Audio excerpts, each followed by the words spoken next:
This channel is supported by Truefire. Truefire is an online library enough. You can get the Truefire All Access Pass for as cheap as they ever do it, the $99 thing. So just jump and do that if you're looking for the best price you can get Truefire All Access for. It's not that often a piece of gear comes along that meaningfully changes throughout its life cycle. So 2018, the HX Stomp comes along. It's now 2025. What has changed in that time? You might be surprised by how much has actually changed. I don't think, like, we've seen, you know, stuff around the Helix Stadium XL. Obviously, like, the team at Line 6 are great designers and obviously do loads of really great work and are oftentimes, I think, quite hard to predict.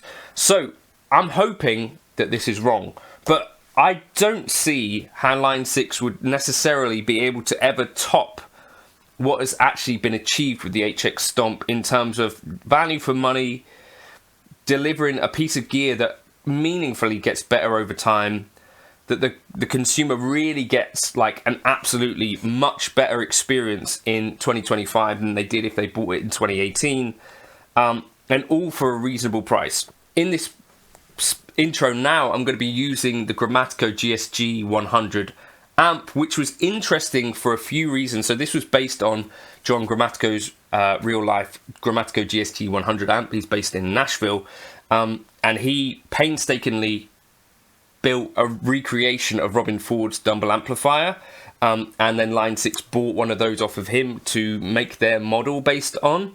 And that is important in the modeling world for being one of the few devices out there, or one of the few models out there that has like a switchable 2-channel type thing in there. So you can have a clean and a drive, because it's kind of got the whole amp there, rather than most modelers up until this point generally tend to have sort of a channel of each, and that's the way things are done. So HX Stomp is actually pretty interesting in that way. So that's what I'm going to be using now.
2018, when this came out, the price in the UK was about £399.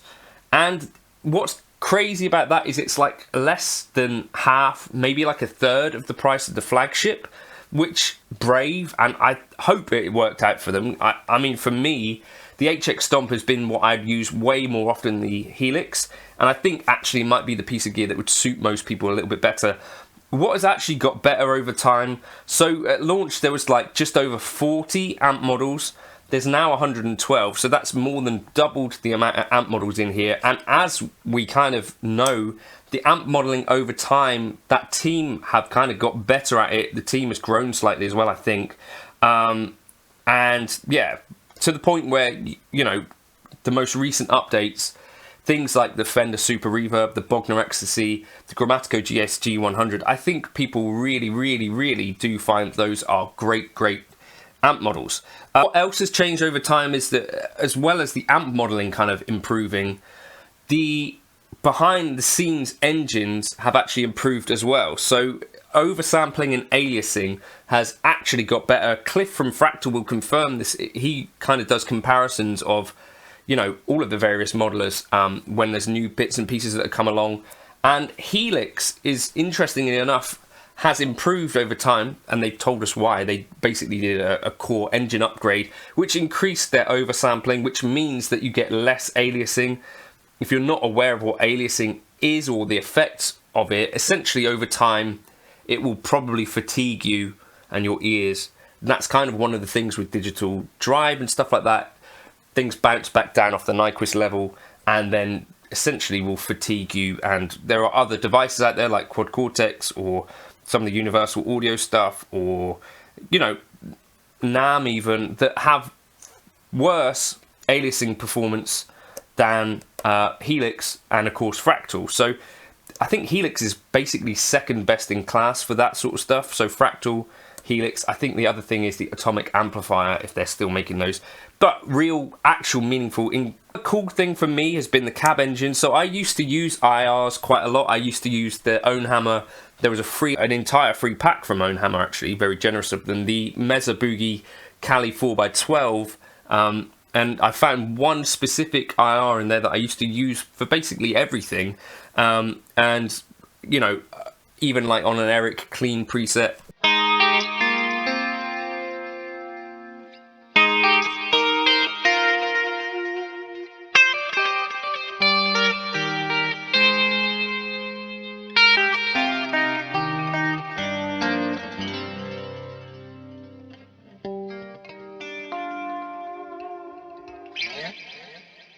But now that the new cabs are here, which, you know, years ago now, but it basically meant that you could position mics around the cab and cone, and, you know, it was a meaningful upgrade from the stock cabs in Helix that basically for me meant that I didn't really need to explore IRs anymore. I just found that I really liked the Cali 4x12 with the Neumann U67. And I found a position that works for me, 3.9. I'd use a high cut as needed. So cab upgrades as well. The other cool thing for me is that I found a few different uses where, like, the Helix really is kind of my go-to thing. So for instance, for acoustic, I have this preset called Piezo Saver where I matched it to a microphone, you know, recording with a real condenser, and kind of compared the piezo direct to in front of a condenser and kind of just made some EQ adjustments and found that that actually took me much closer to a tone that works for me if I plug in an acoustic guitar and play through it.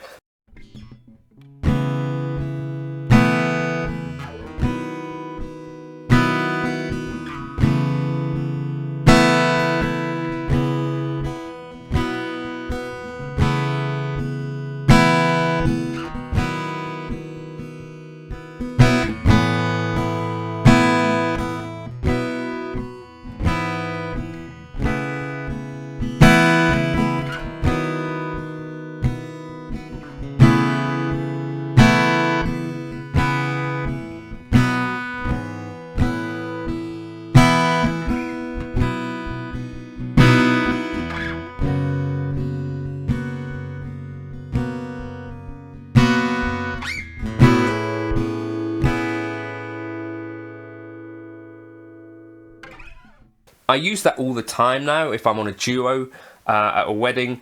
Another thing, you know, my jazz preset, the dual jazz preset is kind of my go-to for my jazz tones. And also my main sort of preset that I use all the time for everything, Eric Lee 2023, it's just what I use, and I kind of see that now as my sort of go-to tone. It's kind of a beautiful thing. The other really cool thing is like the effects over time on the HX Stomp have got really meaningfully better. They brought on the team from Victoria, which basically are ex-Digitech and Lexicon employees. And so things like what I'm going to show you here, the dynamic plate came from this team.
Like incredible sounding reverbs. Not only that, but they've got like new pitch effects, not new now, but poly pitch effects that compare really well with like Digitech drop and stuff like that.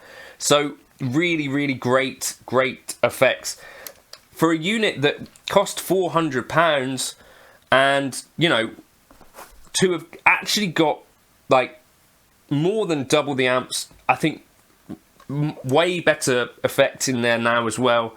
I just don't see it being something that they can necessarily replicate again. You know, you look at like the Helix Stadium, you think touchscreen, how would that work on a smaller unit? You think, okay, all of these Wi-Fi updates and all that sort of stuff, are they going to be able to pack that into a smaller unit at a third of the cost? I don't know. I'd love to see if Line 6 can achieve it, but I wanted to celebrate the HX Stomp again because it's just a fantastic unit, I think. Let me know your thoughts in the comments, and have you been an HX Stomp enjoyer? I have. Cheers.